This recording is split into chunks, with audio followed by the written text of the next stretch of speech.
Luiz Carlos, bom dia, presidente. Quanto tempo você não aparece por aqui, né? Tudo bem? Bom dia, Batista. Bom dia aos ouvintes. Tudo bem? Tem algum tempo, né, desde a última vez que a gente esteve aqui. Acho que foi um outro acordo coletivo ainda, né? Feito há mais ou menos de um ano. Mas... É verdade. Não sei se depois da eleição nós conversamos. Não, após a eleição não chegamos a conversar.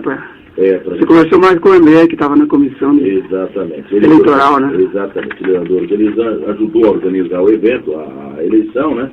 E aí a coisa foi resolvida depois de... Foram 3 tentativas?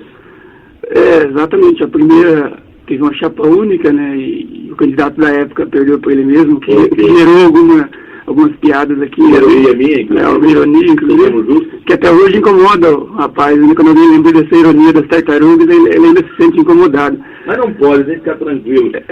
Que ele perdeu para as tartarugas. A ironia da tartaruga colou, né? E o pessoal, quando relembra isso aí. Só que a culpa é exclusivamente dele, né? Então, quando você encara uma eleição, tem o ônus e o bônus. No caso, ele está com o ônus, né? Então, aí teve o segundo processo eleitoral com 3 chapas, incluindo aí uma chapa branca, que está plenamente identificada hoje em dia, né?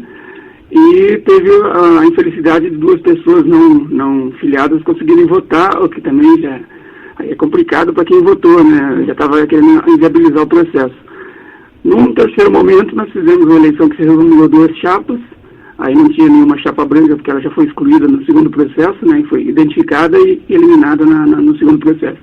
No terceiro processo concorreu 2 chapas e nós ganhamos novamente. Estamos aí no terceiro mandato frente ao Sintraep, né? Muito bem.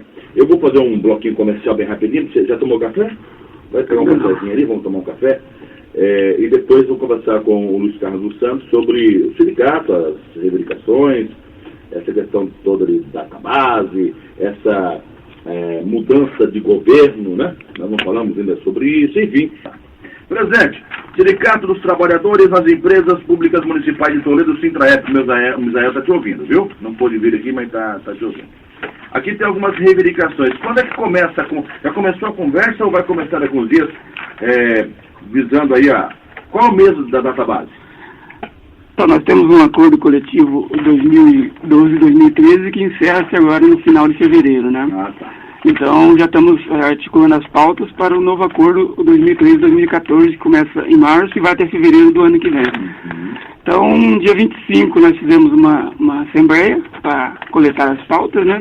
Ouvir os trabalhadores. Nós tínhamos algumas ideias, mas precisávamos ouvir o coletivo para acrescentar, né? Manter o que temos e acrescentar, de repente, mudar algumas coisas, né?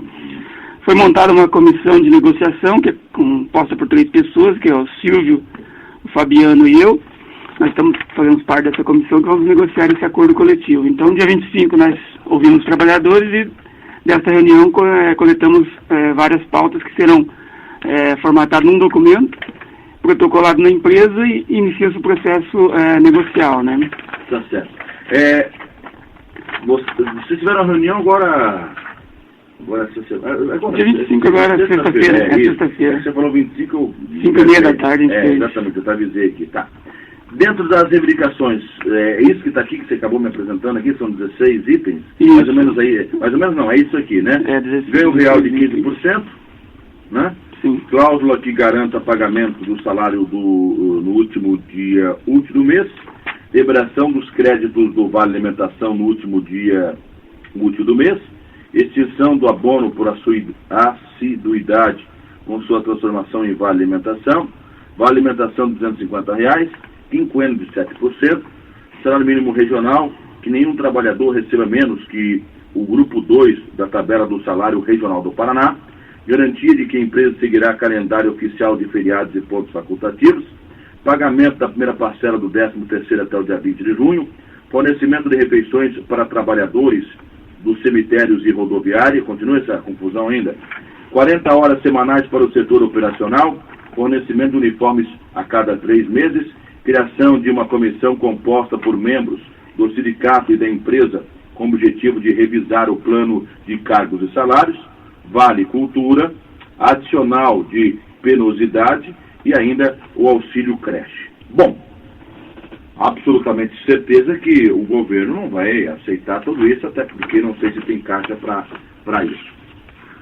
disso tudo aqui, o que mais intriga, o que mais preocupa o presidente e os funcionários?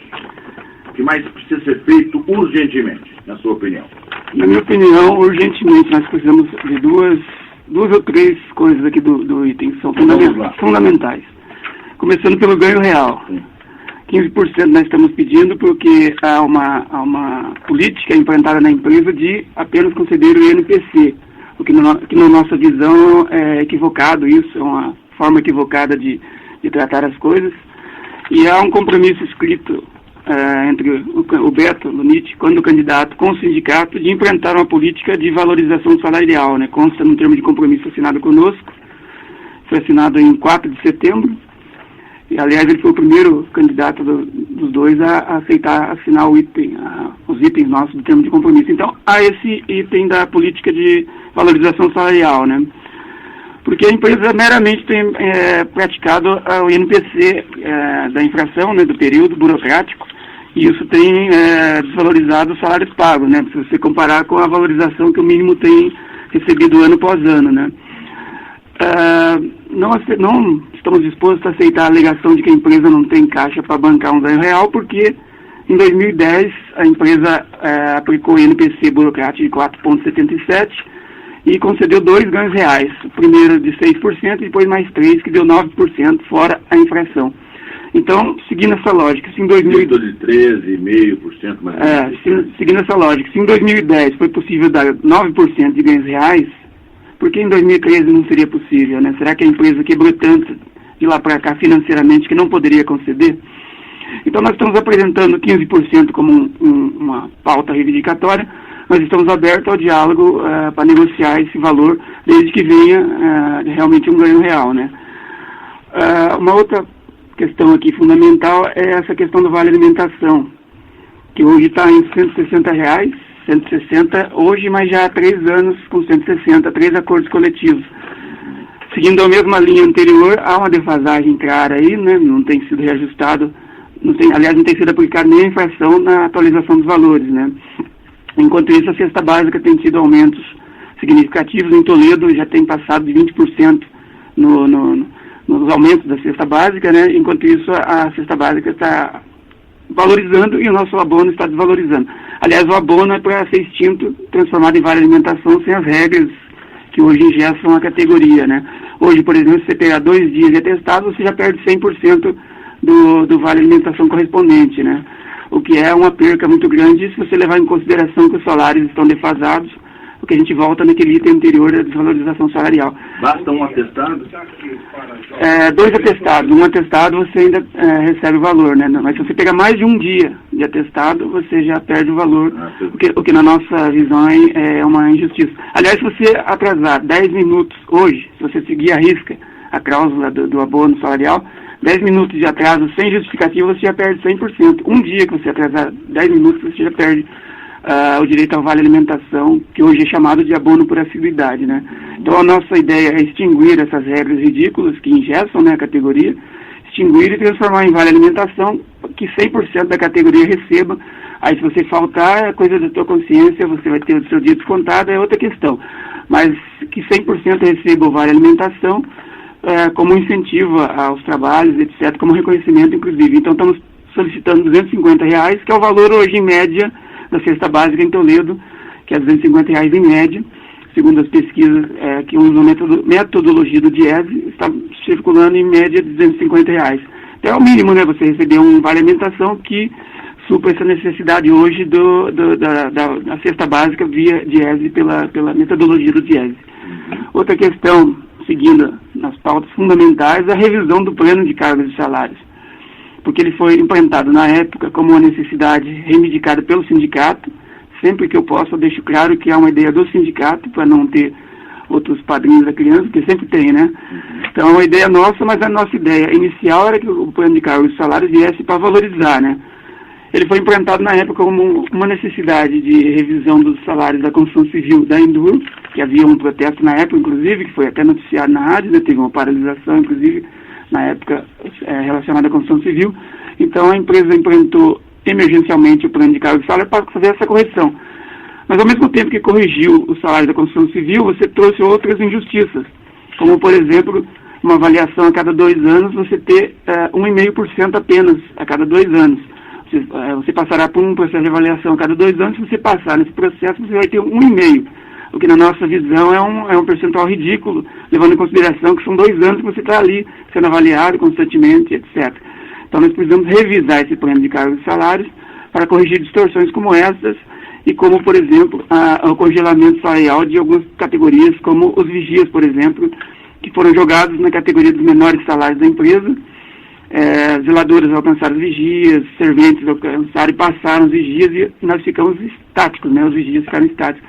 É uma injustiça que na época nós apontamos, mas como a gestão anterior era uma gestão que inclusive perseguia a categoria, isso é claramente identificado que perseguia, não nos deram ouvidos, e agora na gestão do Beto nós esperamos que haja eco a essa nossa reivindicação de uma revisão ampla do plano de cargo e salário, que consta a criação na nossa reivindicação de uma comissão paritária entre empresa e sindicato para fazer essas revisões, que produzirá um relatório que será levado ao executivo para as correções que sejam necessárias, né? Então eu fundamentaria nesses 3 itens que são assim, de vital importância para a categoria, né? Ô, Luiz Carlos, são 8 e 2. Essa questão específica do plano de cargos e salários é uma coisa nova. Eu lembro que eu conversei com você, conversei com o superintendente então da Endurce, o pastor Valdir Fabrício, e aí muita coisa se falou na oportunidade, muitos acertos, as coisas estão encaminhadas, não estão encaminhadas, vocês deveriam conversar com ele para saber aonde é que cada um se enquadra, enfim, muita coisa foi falada, algo novo. Como é que está isso? Está todo mundo bem enquadradinho, apesar disso tudo que você está dizendo aí, que não concorda com algumas situações, mas a coisa está andando, ainda está um processo muito lento, como é que está?